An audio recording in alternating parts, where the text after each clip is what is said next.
Bismillahirrahmanirrahim. Assalamualaikum warahmatullahi wabarakatuh. Alhamdulillahirabbil alamin wa bihi nasta'in wa la 'udwana illa 'alal zalimin. Wassalatu wassalamu ala Rasulillah wa man tabi'ahu wa nasarahu wa wala. Rabbi shrah li sadri wa yassir li amri wahlul 'uqdatam min lisani yafqahu qawli. La haula wa la quwwata illa billahil 'aliyyil 'azim. Tuan-tuan dan puan muslimin muslimat yang dihormati lagi dirahmati oleh Allah Subhanahu Wa Taala. Kita masih lagi dalam tajuk kenapa kita mesti memilih parti Islam Sembilan Syapas dan berjuang bersama-samanya untuk mendaulatkan Islam di dalam negara kita. Dalam siri yang kedua ini saya akan memukakan hujah yang kedua. Hujah saya yang kedua ialah kerana PAS mendukung dan memperjuangkan Islam dalam bentuknya yang syumul, yakni yang menyeluruh dalam semua bidang kehidupan manusia. Tidak ada satu bidang pun yang diabaikan. Sebagaimana Islam itu dibawa oleh Nabi kita Muhammad SAW dan para sahabatnya dari seluruh sudutnya, maka kita juga Parti Islam Sembilan Syapas memperjuangkan Islam seperti itu. Daripada perkara yang paling pokok, iaitu masalah akidah, masalah ibadah, masalah akhlak, dan juga masalah kenegaraan, pemerintahan, politik dan sebagainya. Semuanya itu kita perjuangkan. Walaupun bila sebut parti politik, yang lebih ke depannya ialah dari sudut politik, tetapi sebenarnya bukanlah sudut itu saja yang kita perjuangkan. Cumanya oleh kerana banyak sangat perkara yang akan tergenala dan tak dapat kita laksanakan sekiranya kita tidak memerintah negara. Sembahyang, puasa, zakat dan haji memang boleh kita laksanakan walaupun tak memerintah. Tetapi hukum-hukum yang lain seperti hukum hudud, hukum qisas, seperti sistem penyiaran negara, bagaimana kita nak kontrol, nak betulkan sistem penyiaran negara. Begitu juga sistem pendidikan negara, bagaimana kita nak betulkan sistem pendidikan negara kalau sekiranya kita tidak memerintah. Sebagai contoh, Kelantan telah lebih 20 tahun kita memerintah, tapi sistem penyiarannya, TV-nya semua dikontrol oleh pusat. Kerajaan negeri tidak ada hak untuk kontrol sistem penyiaran TV dan radio. Begitu juga sistem pendidikan. Sekolah-sekolah yang ada di Kelantan tetap juga dengan cara pendidikan mereka. Pendidikan yang ada ni kita tahulah, dia tidak akan melahirkan pejuang-pejuang Islam. Dia hanya melahirkan orang yang ada sedikit sebanyak ilmu dan kepahaman tentang Islam yang disempitkan hanya untuk ibadat-ibadat dan sedikit-sedikit perkara yang menyangkut tentang akhlak dan ekonomi.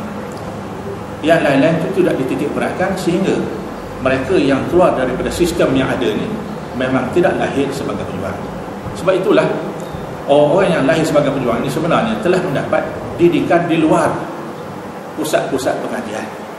Mereka telah dibimbing oleh ulama-ulama yang muktabar, oleh pejuang-pejuang dalam jamaah Islam, menyebabkan mereka itu mempunyai kepahaman yang jelas dan akhirnya mereka bersama dengan perjuangan Islam ini.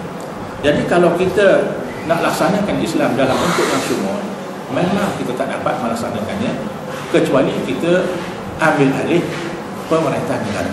Jadi kita nak masuk politik untuk ambil alih pemerintahan negara, bukan untuk berbangga, bukan untuk bermegah, bukan untuk mengumpul kemewahan, tetapi untuk melaksanakan tanggungjawab besar kita supaya Islam itu dapat dilaksanakan dalam bentuknya yang syumul. Sebagai contoh, umat Islam di Mekah, memang kita tidak pernah menafikan kekuatan iman mereka. Orang yang seperti Sayyidina Abu Bakar, Sayyidina Umar, Sayyidina Uthman, Sayyidina Ali memang tidak ada tandingannya. Sampai kiamat pun tak ada orang boleh mengatasi iman Sayyidina Abu Bakar. Jadi sahabat-sahabat di Mekah ni semuanya orang yang kuat-kuat iman. Tetapi mereka lah dikenali di dalam sejarah dan di dalam Quran pun sebagai golongan mustad'afin. Mustad'afin ini maknanya golongan yang lemah, golongan yang tertindas, yang tak mampu berbuat apa-apa untuk menentang kezaliman yang dilakukan terhadap mereka. Umat Islam di Mekah, walaupun iman mereka sangat kuat, tapi mereka boleh ditangkap, boleh dimaki hamun, boleh diseksa, malah boleh dibunuh oleh orang-orang musyrikun, sedangkan umat Islam tidak mempunyai kekuatan untuk menentang mereka. Berbeza dengan umat Islam di Madinah setelah berlakunya hijrah. Apabila tertubuhnya kerajaan Islam di Madinah, umat Islam yang sudah pada sedianya, pada asalnya mempunyai kekuatan iman ini, bergabung dengan kekuatan pemerintah negara, maka menjadi umat yang sangat hebat dan kuat. Tidak ada siapa lagi dapat untuk nak memperkudakan umat Islam, atau memperkatak-katikkan umat Islam, atau supaya umat Islam ikut telunjuk mereka. Tak dapat. Mereka cuba menentang melalui peperangan. Berlakulah siri peperangan, daripada satu peperangan kepada satu peperangan, dan Rasulullah SAW sendiri terlibat lebih 20 peperangan. Itu tidak masuk pasukan-pasukan kecil yang tidak disertai oleh Rasulullah, yang dipanggil dengan syariah. Jadi umat Islam di Madinah menjadi umat yang kuat. Mereka tak boleh lagi nak tangkap umat Islam, nak seksa umat Islam, kerana umat Islam telah mempunyai negara.